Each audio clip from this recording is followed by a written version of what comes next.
വിശ്വാസം കൊണ്ട് മുന്നോട്ട് പോയ ഒരു വലിയ സമൂഹത്തിൻ്റെ ചരിത്രമാണ് വിശുദ്ധ ബൈബിൾ. ഉൽപ്പത്തി മുതൽ നമ്മൾ താഴോട്ട് വായിക്കുമ്പോൾ കാണുന്നത് ദൈവത്തെ വിശ്വസിക്കുവാൻ ഒരു വില മുടക്കിയവർ അവർ വലിയ നന്മകളെ പ്രാപിച്ചു. നമ്മൾ ബൈബിളിൽ കാണുന്നു, ദൈവരാജ്യം വയലിൽ ഒളിച്ചു വെച്ച നിധിക്ക് സദൃശം. ഒരുത്തൻ അത് കണ്ടു. എന്ത് കണ്ടു? വയൽ കണ്ടു എന്നല്ല, ഒരു വയലിൽ നിധി കണ്ടു. അത് താൻ മറച്ചു വെച്ചു, അല്ലെങ്കിൽ ഒളിച്ചു വെച്ചു. എന്നിട്ട് പോയിട്ട് തനിക്കുള്ളതെല്ലാം വിറ്റിട്ട് ആ വയല് വാങ്ങി. വിശ്വാസ ജീവിതം എന്ന് പറയുന്നത് ഒരു വലിയ നിധി കണ്ടെത്തിയ ഒരു വ്യക്തിക്ക് സമമാണ്. ഏറ്റവും വലിയത് ഒരുവൻ കണ്ടു. അതുകൊണ്ട് തനിക്കുള്ളതെല്ലാം ചിലവാക്കുന്നതിൽ, വിൽക്കുന്നതിൽ ആ വ്യക്തിക്ക് മടിയില്ല. ഈ വയൽ സ്വന്തമാക്കാൻ എന്തും ചെലവാക്കാൻ ഈ വ്യക്തിക്ക് കഴിയും. കാരണം താൻ ഒരു കാഴ്ച കണ്ടു. ആശിക്കുന്നതിൻ്റെ ഉറപ്പും കാണാത്ത കാര്യങ്ങളുടെ നിശ്ചയവും, അതാണല്ലോ വിശ്വാസം. ദൈവരാജ്യം, അതിനകത്ത് വിലപ്പെട്ട ഒരു നിധി.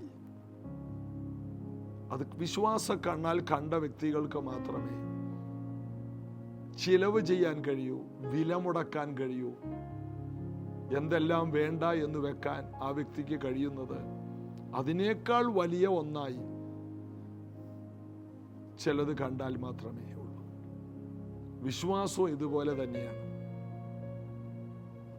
ഞങ്ങൾ ജീവിക്കുന്നത് കാഴ്ചയാലല്ല, വിശ്വാസാൽ താലത്രേ പൗലോസ് അപ്പോസ്തലൻ പറയുന്നു.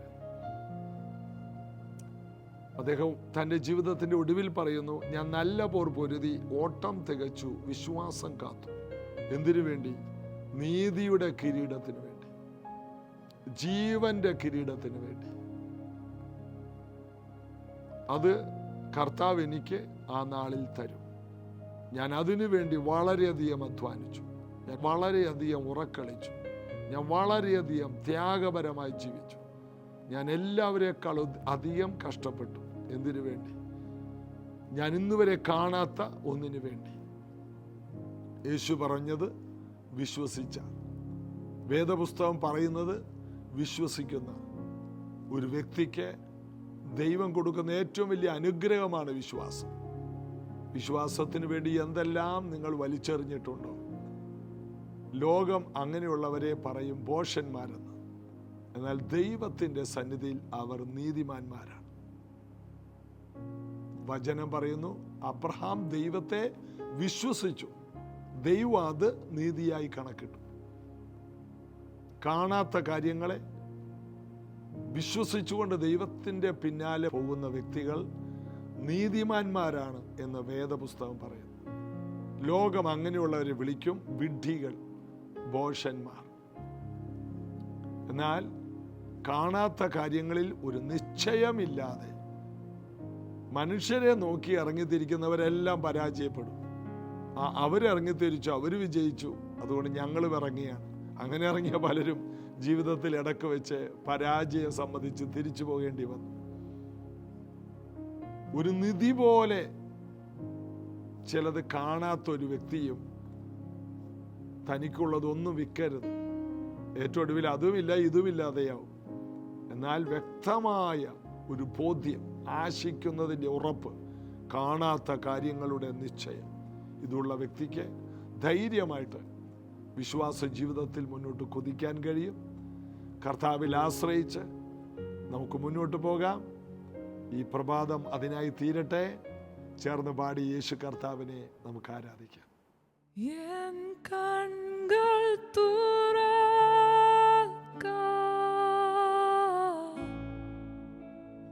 നിൻ മുഖം കാൺമാൻ, എൻ കരങ്ങൾ നീട്ടി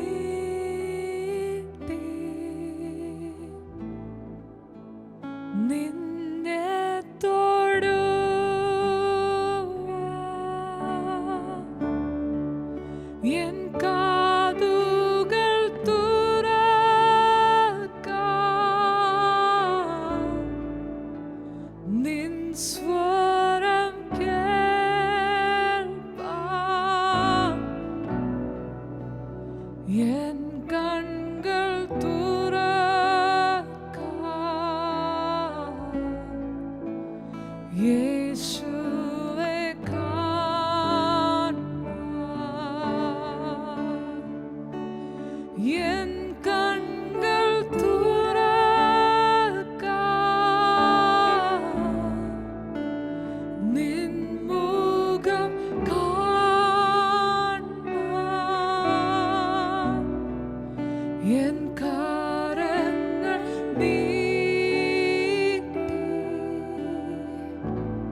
സ്വരം കേൾപ്പാൻ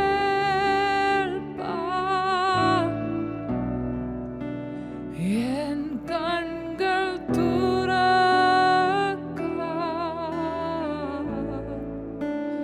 യേശുവേ കാണാൻ.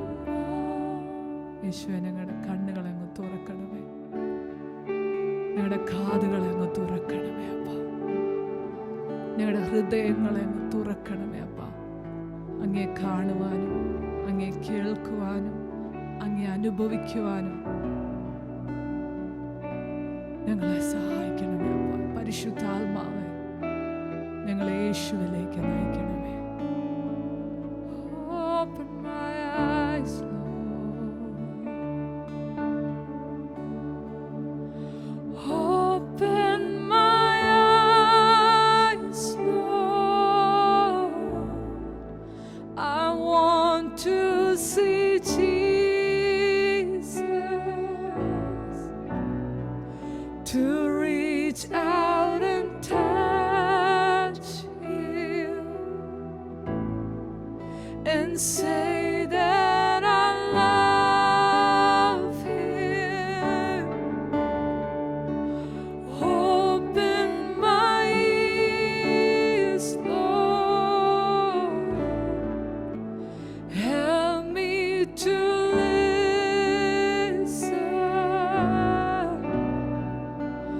Open my eyes, Lord. I want to see Jesus. Open my eyes, Lord. I want to see Jesus.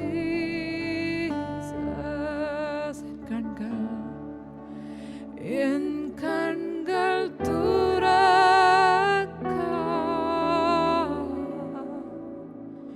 യേശുവേ കാണാൻ. യോഹന്നാൻ്റെ സുവിശേഷത്തിലൂടെയുള്ള ഈ യാത്ര വീണ്ടും തുടരുകയാണ്. യോഹന്നാൻ്റെ സുവിശേഷം 5-ാം അധ്യായത്തിൻ്റെ ഏറ്റവും ഒടുവിലെ 2 വാക്യങ്ങൾ. നിങ്ങൾ മോശയെ വിശ്വസിച്ചു എങ്കിൽ എന്നെയും വിശ്വസിക്കുമായിരുന്നു, അവൻ എന്നെക്കുറിച്ച് എഴുതിയിരിക്കുന്നു. മോശയെ വിശ്വസിക്കുന്ന, പ്രവാചകന്മാരെ വിശ്വസിക്കുന്ന ഏവർക്കും യേശുവിനെ വിശ്വസിക്കാൻ കഴിയും. അതുകൊണ്ടാണ് എമ്മൂസിലേക്ക് പോയ ശിഷ്യന്മാർ, അവരെ പിന്മാറ്റത്തിൽ പോവുകയാണ്. അങ്ങനെ പോകുന്ന വഴിയിൽ യേശു ഉയർത്തെഴുന്നേറ്റ കർത്താവ് അവരുടെ ഒപ്പം നടന്നു. ആൾ മാറിയ ഒരു വ്യക്തിയെ പോലെ, അവർക്ക് മനസ്സിലാക്കാൻ കഴിയാത്തൊരു വ്യക്തിയെ പോലെ അഭിനയിച്ചുകൊണ്ട് അവരുടെ ഒപ്പം ഒരു ദിവസം നടക്കുക. ആ യാത്രയിൽ മണിക്കൂറുകൾ യേശു അവരോട് സംസാരിച്ചു. മോശയും പ്രവാചകന്മാരും പറഞ്ഞത് വിശ്വസിക്കാത്ത മന്ദബുദ്ധികളെ എന്ന് അവരെ വിളിച്ചു. മോശയും പ്രവാചകന്മാരും പറഞ്ഞത് ക്രിസ്തു കഷ്ടം അനുഭവിക്കുകയും ഉയർത്തെഴുന്നേൽക്കുകയും വേണം എന്ന് അവിടെ യേശു തെളിയിക്കുകയാണ്. മോശ തന്നെ അന്നുള്ള ജനങ്ങളോട് പറഞ്ഞു, എന്നെപ്പോലൊരു പ്രവാചകനെ നിങ്ങളുടെ ഇടയിൽ എഴുന്നേൽപ്പിക്കും. അവൻ പറയുന്ന സകലത്തിൽ നിങ്ങൾ അവൻ്റെ വാക്ക് കേൾക്കണം. അവൻ്റെ വാക്ക് കേൾക്കാത്തവരെല്ലാം ഛേദിക്കപ്പെടും എന്ന് മോശ എടുത്തു പറഞ്ഞു. മോശ പറഞ്ഞത് വിശ്വസിക്കുക എന്ന് പറഞ്ഞാൽ, മോശ ഒത്തിരി കാര്യങ്ങൾ പർവ്വതത്തിൽ കാണിച്ച മാതൃക പ്രകാരം പറഞ്ഞ സമാഗമന കൂടാരത്തിൽ പോലും മോശ പറഞ്ഞത് ചെവിയുള്ളവൻ കേട്ടാൽ, അതായത് അതിനെ ഗ്രഹിക്കാൻ കഴിയുന്നവർക്ക് ഗ്രഹിക്കാൻ കഴിഞ്ഞാൽ മുഴുവനും യേശുവിനെ കുറിച്ചാണ്. ഒരു പെസഹ കുഞ്ഞാട് അറുക്കപ്പെട്ടു. ആ പെസഹ കുഞ്ഞാട് ക്രിസ്തുവായിരുന്നു. അവരെ അനുഗമിച്ച പാറയിൽ നിന്നല്ലോ അവർ കുടിച്ചത്. ആ പാറ ക്രിസ്തുവായിരുന്നു. കതിരമരം കൊണ്ടൊരു പെട്ടകം പണിയണം. ആ പെട്ടകം ക്രിസ്തുവായിരുന്നു. മോശ പറഞ്ഞത് മുഴുവനും യേശു കർത്താവിനെ കുറിച്ചാണ്. അങ്ങനെ നമ്മൾ വായിക്കാൻ തുടങ്ങിയാൽ ഉൽപ്പത്തി മുതൽ 5 പുസ്തകങ്ങൾ മോശയുടെ 5 പുസ്തകങ്ങൾ നോക്കിയാൽ മുഴുവനും യേശുവിനെ കുറിച്ചാണ് പറയുന്നത്. ഉൽപ്പത്തി പുസ്തകം 3-ാം അധ്യായത്തിൽ തന്നെ 15-ാം വാക്യം, സ്ത്രീയുടെ സന്തതി സർപ്പത്തിൻ്റെ തല തകർക്കും എന്ന് തുടങ്ങി മോശയുടെ എല്ലാ പുസ്തകങ്ങളിലും യാഗങ്ങളും എല്ലാ ഉത്സവങ്ങളും എല്ലാം യേശു കർത്താവിൻ്റെ നിഴലുകളായി നമുക്കതിനെ ധ്യാനിക്കുവാനും ഗ്രഹിക്കുവാനും പഠിക്കുവാനും കഴിയും. പുറപ്പാട് പുസ്തകം 25-ാം അധ്യായത്തിൽ കതിരമരം കൊണ്ടൊരു പെട്ടകം ഉണ്ടാക്കണം. ആ പെട്ടകത്തെ തങ്കം കൊണ്ട് പൊതിയണം എന്ന് നമ്മൾ വായിക്കുന്നു. കതിരമരം. പുറപ്പാട് പുസ്തകം നമ്മൾ വായിക്കുമ്പോൾ ദൈവം ഇസ്രായേൽ മക്കളെ മരുഭൂമിയിലൂടെ യാത്ര ചെയ്യിക്കുമ്പോൾ അവരെ പഠിപ്പിക്കുകയായിരുന്നു. ഓരോ സംഭവങ്ങളിലൂടെയും യേശു കർത്താവിൻ്റെ നിഴലുകളെയാണ് അവിടെ കൊണ്ടുവരുന്നത്. യേശു ആരെന്ന് അതിനകത്ത് ഓരോ വ്യക്തികൾക്കും ഗ്രഹിക്കത്തക്ക രീതിയിൽ കർത്താവ് കാര്യങ്ങൾ പറഞ്ഞു. പുറപ്പാട് പുസ്തകം 25-ാം അധ്യായം 10-ാം വാക്യം, കതിരമരം കൊണ്ടൊരു പെട്ടകം ഉണ്ടാക്കണം. അതിന് 2.5 മുഴം നീളവും 1.5 മുഴം വീതിയും 1.5 മുഴം ഉയരവും വേണം. അത് മുഴുവനും തങ്കം കൊണ്ട് പൊതിയണം, അകത്തും പുറത്തും പൊതിയണം. ഇങ്ങനെ 22-ാം വാക്യത്തിലൂടെ വരും, അവിടെ ഞാൻ നിനക്ക് പ്രത്യക്ഷനായി കൃപാസനത്തിൽ നിന്ന് സാക്ഷ്യപെട്ടകത്തിന്മേൽ നിൽക്കുന്ന 2 കെരൂബുകളുടെ നടുവിൽ നിന്നും ഇസ്രായേൽ മക്കൾക്കായി ഞാൻ നിന്നോട് കൽപ്പിക്കുവാനിരിക്കുന്ന സകലതും നിന്നോട് അരുളി ചെയ്യും. അപ്പോൾ ദൈവത്തിൻ്റെ ശബ്ദം ഇനി മുതൽ നിങ്ങൾക്ക് ഈ പെട്ടകത്തിൽ നിന്ന് കേൾക്കാൻ കഴിയും. ആദിയിൽ വചനം ഉണ്ടായിരുന്നു, വചനം ദൈവത്തോടു കൂടെയായിരുന്നു, വചനം ദൈവമായിരുന്നു. അവിടെ എല്ലാം കർത്താവ് പറയുന്നത് കതിരമരം കൊണ്ട് ഒരു പെട്ടകം പണിയാണ്. കതിരമരം എന്ന് പറഞ്ഞാൽ ചാവുകടലിൻ്റെ തീരത്തൊക്കെ വളരുന്ന, മരുഭൂമികളിൽ ചിലയിടത്തൊക്കെ കാണുന്ന ഒരു തരത്തിലുള്ള വൃക്ഷമാണ്. ആ മരം കൊണ്ട് ഒരിക്കലും ഒരു പണിയും ഒരാശാരിയും പണിയില്ല. കാരണം ഈ മരം വളഞ്ഞു തിരിഞ്ഞാണ് വളരുന്നത്. മുൾച്ചെടികളുള്ള ഒരു വൃക്ഷമാണ്. ഒരാശാരിക്കും അതിനെ ഒന്ന് അളവിൽ വെട്ടിമുറിച്ച് പണിയാൻ കഴിയില്ല. എന്നാൽ ദൈവം പറഞ്ഞു, ആ കതിരമരം എടുക്കണം. അതായത് ആർക്കും നന്നാക്കാൻ കഴിയാത്ത, ആർക്കും രക്ഷിക്കാൻ കഴിയാത്ത, ആർക്കും പണിതെടുക്കാൻ കഴിയാത്ത പരുവത്തിലേക്ക് മനുഷ്യർ മാറി. ആ മനുഷ്യന്റെ രൂപത്തിലേക്ക് യേശു ഈ ഭൂമിയിലേക്ക് വന്നു. ആർക്കും നന്നാക്കാൻ കഴിയാത്ത ഒരു പരുവത്തിൽ, അതിനെ ആ പരുവത്തിലേക്ക് വന്ന ആ രൂപത്തിൽ തന്നെത്താൻ താഴ്ത്തി വേഷത്തിൽ മനുഷ്യനായി ദാസരൂപമെടുത്തു. ക്രൂശോളം അനുസരണമുള്ളവനായി എന്ന് ഫിലിപ്പിയ ലേഖനം 2 പറയുന്നു. ആർക്കും നന്നാക്കാൻ കഴിയാത്ത രൂപത്തിൽ വന്ന മനുഷ്യന്റെ രൂപത്തിൽ യേശു വന്നു. വചനം ജഡമായി തീർന്നു, കൃപയും സത്യവും നിറഞ്ഞവനായി നമ്മുടെ ഇടയിൽ പാർത്തു. ആ യേശു ഉയർത്തെഴുന്നേറ്റു, ക്രിസ്തുവായി, അല്ലെങ്കിൽ തങ്കം കൊണ്ട് പൊതിയപ്പെട്ടു, തേജസ്സുള്ളവനായി. യോഹന്നാന്റെ മുമ്പിൽ വെളിപ്പാട് പുസ്തകം 1-ാം അധ്യായത്തിൽ നിൽക്കുന്ന യേശു തേജസ്സുള്ളവനായി. മറുരൂപമലയിൽ ഒരിക്കൽ യേശു തൻ്റെ രൂപം വെളിപ്പെടുത്തി തേജസ്സുള്ളവനായി. അതിനെ മുഴുവനും തങ്കം കൊണ്ട് പൊതിയണം. മനുഷ്യനായി വന്നു, അവൻ തങ്കം കൊണ്ട് പൊതിയപ്പെട്ടവനായി. അതായത് ദൈവത്തിൻ്റെ മഹത്വം കൊണ്ട് നിറഞ്ഞവനായി തീർന്നു. അത് യേശുവിനെ കുറിച്ച് നമ്മൾ വായിക്കുന്നു. നമ്മെക്കുറിച്ചോ ആർക്കും ഒരിക്കലും ജീവിതത്തിൽ ഒരിക്കലും നന്നാക്കിയെടുക്കാൻ കഴിയാത്ത രീതിയിൽ പാപത്തിൽ എൻ്റെ അമ്മ എന്നെ ഗർഭം ധരിച്ചു. ജനിച്ചതേ പാപത്തിൽ, തുടങ്ങിയതേ പാപം, മുന്നോട്ട് പോകുന്നതെല്ലാം പാപത്തിൽ ജീവിക്കുന്നു. ചിന്തകൾ പാപം, വാക്കുകൾ പാപം, പ്രവർത്തികൾ മുഴുവനും പാപം. നന്മ ചെയ്യാൻ ആഗ്രഹമുണ്ട്, എന്നാൽ ഇച്ഛിക്കാത്ത തിന്മ കൊണ്ട് നിറഞ്ഞിരിക്കുന്നു എന്ന് റോമ ലേഖനം 7-ാം അധ്യായത്തിൽ പൗലോസ് പറയുന്ന പോലെ, ഈ മരണത്തിന് അധീനമായ ഈ ശരീരത്തിൽ എന്നെ ആർക്ക് വിടുവിക്കാൻ കഴിയും? ആർക്കും വിടുവിക്കാൻ കഴിയാത്ത ഈ മനുഷ്യനെ കർത്താവ് വിടുവിച്ച് തങ്കം കൊണ്ട് പൊതിഞ്ഞു, തൻ്റെ കൃപകൾ കൊണ്ട് നിറച്ചു. ഇന്ന് ഞാൻ നിങ്ങളുടെ മുമ്പിൽ ഇരിക്കുമ്പോൾ ഇരിക്കാൻ യാതൊരു യോഗ്യതയില്ല. അകത്തും പുറത്തും തങ്കം കൊണ്ട് പൊതിഞ്ഞു. അതായത് മനസ്സും ജീവിതം മൊത്തവും ദൈവത്തിൻ്റെ ഗ്ലോറി കൊണ്ട് പൊതിഞ്ഞു, തങ്കം കൊണ്ട് പൊതിഞ്ഞു. അതിലിരുന്നു കൊണ്ട് ഞാൻ ജനത്തോട് സംസാരിക്കും. ഇന്ന് ഞാൻ നിങ്ങളോട് ദൈവത്തിൻ്റെ ആലോചന പറയുമ്പോൾ എനിക്ക് എന്നെ എപ്പോഴും ഓർക്കാൻ കഴിയും. എങ്ങനെയാണ്? ആർക്കും പണിതെടുക്കാൻ കഴിയാത്ത മുള്ളുകൾ നിറഞ്ഞ ഒരു കതിരമരമായിരുന്നു ഞാൻ. ആ കതിർമരത്തെ ആരും പണിക്കെടുക്കാതിരുന്നു. എന്നാൽ ഒരു നല്ല പണിക്കാരൻ ഈ ഭൂമിയിലേക്ക് വന്നു.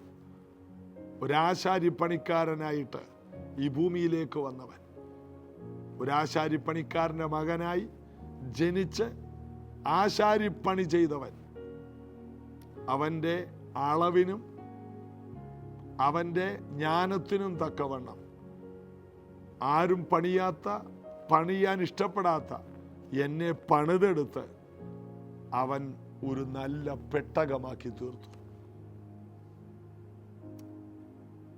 എന്നിട്ട് അതിനെ തങ്കം കൊണ്ട് പൊതിഞ്ഞു. അതിനകത്ത് ദൈവത്തിൻ്റെ ന്യായപ്രമാണം, ദൈവത്തിൻ്റെ കൽപ്പനകൾ, മന്നയിട്ട് വെച്ച പൊൻപാത്രം, അഹരോന്റെ തളിർത്ത വടി, ഇതെല്ലാം വെച്ചു. അതായത് ദൈവത്തിൻ്റെ വചനം. 2, ദൈവം എന്നും മന്ന തരുന്നവൻ എന്ന സാക്ഷ്യം. 3, ഒരിക്കലും തളിരിടാത്തത് തളിർത്ത് പൂത്ത് ഫലം കായ്ക്കുമെന്നുള്ള ഒരു മിറക്കിൾ. ഇതെല്ലാം കൂടി ചേർത്തതാണ് പെട്ടകം. അങ്ങനെ ഒരു പെട്ടകമാക്കി, ദൈവപ്രവൃത്തിയുടെ ഒരു ഉപകരണമാക്കി എന്നെ മാറ്റി. ഇതാണ് നിങ്ങളെ മാറ്റി. ഇതാണ് ദൈവത്തിൻ്റെ പെട്ടകം. അതായത് മോശയിലൂടെ ദൈവം ഇസ്രായേൽ മക്കളോട് സംസാരിച്ചത് ഇതാണ്. മോശയെ അവർ വിശ്വസിച്ചിരുന്നെങ്കിൽ, നിങ്ങൾ മോശയെ വിശ്വസിക്കുന്നെങ്കിൽ എന്നെയും വിശ്വസിക്കുമായിരുന്നു. അപ്പോൾ പഴയ നിയമത്തിലെ ഓരോ ഭാഗവും വായിക്കുമ്പോൾ യേശു ക്രിസ്തുവിനെയാണ് നമുക്ക് അവിടെ കാണുന്നത്. അതാണ് നമ്മൾ കാണുന്നത്. യോഹന്നാൻ 5:46, നിങ്ങൾ മോശയെ വിശ്വസിച്ചു എങ്കിൽ എന്നെയും വിശ്വസിക്കുമായിരുന്നു. അവൻ എന്നെക്കുറിച്ച് എഴുതിയിരിക്കുന്നു.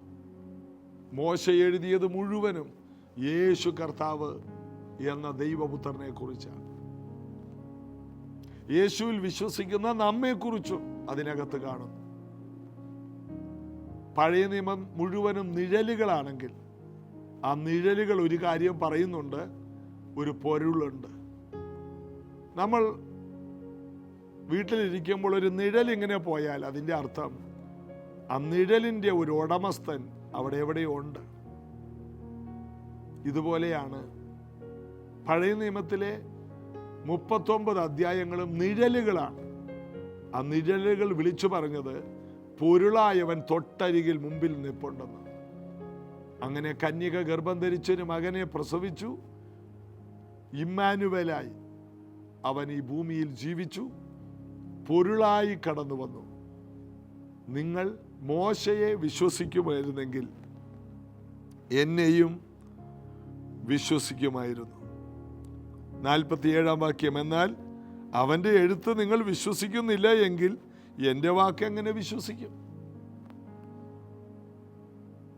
ഒരിക്കൽ ധനവാൻ യാതനാ സ്ഥലത്ത് കിടന്നുകൊണ്ട് മോശയോട് പറഞ്ഞു, എൻ്റെ 5 സഹോദരന്മാർ ഈ നരകത്തിയിൽ വരാതിരിപ്പാൻ അബ്രഹാം പിതാവേ, കൂടെ ഇരിക്കുന്ന ലാസറിനെ എൻ്റെ സഹോദരന്മാരുടെ അടുക്കലേക്കൊന്ന് അയക്കണേ. അവൻ പോയി ഈ സത്യങ്ങൾ പറഞ്ഞാൽ ഈ എൻ്റെ 5 സഹോദരന്മാർ ഇവിടെ വരില്ല. എൻ്റെ സഹോദരന്മാരായതുകൊണ്ട് കൃത്യം ഇവിടെ വരൂ, കാരണം ഞാനിവിടെയാണല്ലോ വന്നത്. യാതന സ്ഥലത്ത് കിടന്നപ്പോൾ ധനവാനൊരു കാര്യം മനസ്സിലായി, പണത്തിലല്ല കാര്യം, വിശ്വാസത്തിലാണ് കാര്യം. അപ്പോൾ വിശ്വാസമുണ്ടാകാൻ ലാസർ തന്നെ ചെല്ലണം. അവൻ ഉയർത്തെഴുന്നേറ്റ് ചെന്നാൽ എൻ്റെ സഹോദരന്മാർ വിശ്വസിക്കും. അതിന് അബ്രഹാം പറഞ്ഞത്, മകനെ, മോശയും പ്രവാചകന്മാരും അവർക്കുണ്ടല്ലോ, അത് വിശ്വസിക്കട്ടെ. അത് വിശ്വസിക്കുന്നില്ലെങ്കിൽ മരിച്ചവരിൽ നിന്ന് ഒരാൾ എഴുന്നേറ്റ് ചെന്നാലും അവർ വിശ്വസിക്കില്ല. അതിൻ്റെ അർത്ഥം, വിശ്വസിക്കണമെങ്കിൽ മോശയുടെ പ്രവാചകന്മാരുടെ വചനങ്ങൾ വിശ്വസിച്ചാൽ മതി. അതായത് ബൈബിൾ വായിച്ചാൽ, ബൈബിൾ വായിച്ചു വിശ്വസിക്കുന്ന ഒരു വ്യക്തിക്ക് നിത്യജീവൻ പ്രാപിക്കാൻ കഴിയും, നരകത്തെ ഒഴിഞ്ഞു മാറാൻ കഴിയും. ഇതൊക്കെയാണ് അബ്രഹാം പറയുന്നത്, യേശു കർത്താവ് എടുത്തു പറയുന്നത്. ഇതൊരു ഉപമയല്ല, യേശു പറയുന്ന ഒരു സത്യമാണ്. യേശു ഒരു കഥ പറയുകയല്ല, നരകത്തിൻ്റെയും അന്നുള്ള പറുദീസയുടെയും അവസ്ഥ യേശു ചൂണ്ടിക്കാണിച്ചതാണ്. ഞാൻ നിങ്ങൾക്കൊരു ഉപമ പറയാന്നല്ല പറഞ്ഞത്, ഒരു യാഥാർത്ഥ്യം പറഞ്ഞതാണ്. അപ്പോൾ വേദപുസ്തകത്തെ വിശ്വസിക്കാത്ത ഒരാൾക്കും യേശുവിൽ അനുഗ്രഹിക്കപ്പെടാൻ കഴിയില്ല. അതായത് നിങ്ങൾ വായിക്കുന്ന ഏത് ഭാഗവും നിങ്ങൾ വിശ്വസിക്കുക. രൂത്തിന്റെ പുസ്തകം വായിക്കുന്ന ഒരാൾ രൂത്ത് ബോവസിന്റെ വയലിലെത്തി. ഇത് വായിക്കുന്ന ഒരാൾ അതിനെ എങ്ങനെ, അതൊരു നിഴലാണ്, അതിനെ എങ്ങനെ കാണണം? രൂത്താകുന്ന ഞാൻ നല്ല ബോവസാകുന്ന യേശു കർത്താവിൻ്റെ വയലിലെത്തി, ദൈവരാജ്യത്തിലെത്തി. പിന്നത്തേതിൽ ഞാൻ ദൈവരാജ്യത്തിൻ്റെ അവകാശിയായി മാറി. ഹൃദയം കൊണ്ട് വിശ്വസിച്ച് വാ കൊണ്ട് ഏറ്റുപറയുന്ന എല്ലാവർക്കും അതിൻ്റെ അവകാശിയായി, മക്കളായി തീരാൻ കഴിയും. ഇങ്ങനെ എല്ലാ നിഴലുകളിലും പൊരുളുകൾ കണ്ടെത്താൻ ചെവിയുള്ളവൻ കേൾക്കട്ടെ എന്ന് യേശു പറഞ്ഞു. ഗ്രഹിക്കാൻ കഴിയുന്നവൻ വേദപുസ്തകം വായിക്കുമ്പോൾ ഗ്രഹിക്കണം. ഷണ്ണൻ ഫിലിപ്പോസിനോട് പറഞ്ഞു, ഒരുവൻ പൊരുള് തിരിച്ചു തരാതെ എങ്ങനെ വിശ്വസിക്കും, എങ്ങനെ ഗ്രഹിക്കും? ഗ്രഹിച്ചപ്പോൾ യെശയ്യാ പ്രവാചകന്റെ പുസ്തകത്തെ ആധാരമാക്കി ഫിലിപ്പോസ് ഷണ്ണനോട് യേശുവിനെ കുറിച്ച് പറഞ്ഞു. അതിൻ്റെ അർത്ഥം, പഴയ നിയമത്തിലെ നിഴലിനെ പൊരുളായി തിരിച്ചു കൊടുത്തു. ഉടനെ അവൻ പറഞ്ഞു, ഇതാ വെള്ളം, സ്നാനപ്പെടാൻ എന്തു വിരോധം? നീ പൂർണ്ണ ഹൃദയത്തോടെ വിശ്വസിക്കുന്നുവെങ്കിൽ ആകാം. പൊരുള് തിരിച്ചു കിട്ടിയാൽ നമ്മുടെ വിശ്വാസം സജീവമാകും. വിശ്വാസം വന്നാൽ വിശ്വാസത്തിൻ്റെ ചൂട് വെക്കും. ഷണ്ണൻ സ്നാനപ്പെട്ടു, സന്തോഷത്തോടെ തൻ്റെ വഴിക്ക് പോയി. ഫിലിപ്പോസിനെ ദൈവത്തിൻ്റെ ആത്മാവ് എടുത്തുകൊണ്ട് പോയി. എത്ര വലിയൊരു ദൗത്യമാണ്! ഒരു വ്യക്തിക്ക് വചനത്തിൻ്റെ പൊരുള് തിരിച്ചു കൊടുക്കുമ്പോൾ അവർ സ്നാനത്തിലേക്കും വിശ്വാസത്തിലേക്കും വരികയാണ്. പഴയ നിയമം വിശ്വസിച്ചാൽ യേശുവിനെ വിശ്വസിക്കാൻ കഴിയും. മോശയെ വിശ്വസിക്കുന്നെങ്കിൽ, പ്രവാചകന്മാർ പറഞ്ഞത് വിശ്വസിക്കുന്നെങ്കിൽ അവരെത്തുന്നത് യേശുവിലായിരിക്കും. അതുകൊണ്ട് വേദപുസ്തകം വായിക്കാം, കർത്താവിനെ കടന്ന് വിശ്വസിക്കാം, നമ്മുടെ അനുഗ്രഹങ്ങളെ മുഴുവനുമായി സ്വന്തമാക്കാം. പ്രാർത്ഥിക്കാം. യേശുവിൻ നാമത്തിൽ ഈ വചനം കേട്ട എല്ലാവരുടെയും വിശ്വാസം ചലിക്കട്ടെ, ഉണർവുണ്ടാകട്ടെ. വലിയ പ്രാർത്ഥനാ ജീവിതം, വലിയ അഭിഷേകം ഈ വചനങ്ങളിലൂടെ ഈ മക്കളിലേക്ക് കടന്നു വരട്ടെ. ഞാനിവരെ അനുഗ്രഹിക്കുന്നു. വലിയ ദൈവപ്രവർത്തികൾ ഇവർക്കുണ്ടാകട്ടെ. യേശുവിൻ്റെ നാമത്തിൽ ഉള്ള സൗഖ്യങ്ങൾ ഇവർ പ്രാപിക്കട്ടെ. സാമ്പത്തിക അഭിവൃദ്ധികൾ ഇവർ പ്രാപിക്കട്ടെ. ഉയർച്ചകൾ പ്രാപിക്കട്ടെ. യേശുവിൻ നാമത്തിൽ ആമേൻ. ദൈവമായ കർത്താവിൻ്റെ എല്ലാവിധ അഭിവൃദ്ധിയും അനുഗ്രഹങ്ങളും നിങ്ങൾ മേൽ വരുന്നുണ്ട്. തുടർമാനമായി നമുക്ക് ഈ വചനങ്ങൾ കേൾക്കാം. ഈ മീറ്റിങ്ങിനെ നിങ്ങൾ സപ്പോർട്ട് ചെയ്യുന്നതിനായിട്ട് നന്ദി. ഭാരിച്ച ചിലവുകളുള്ള ഈ പ്രവർത്തനം മുന്നോട്ട് പോകുന്നത് നിങ്ങൾ മുഖാന്തരമാണ്. നിങ്ങളെ കൈത്താങ്ങലുകളെ പ്രതീക്ഷിക്കുന്നു. God bless you. നാളെയും കാണാം.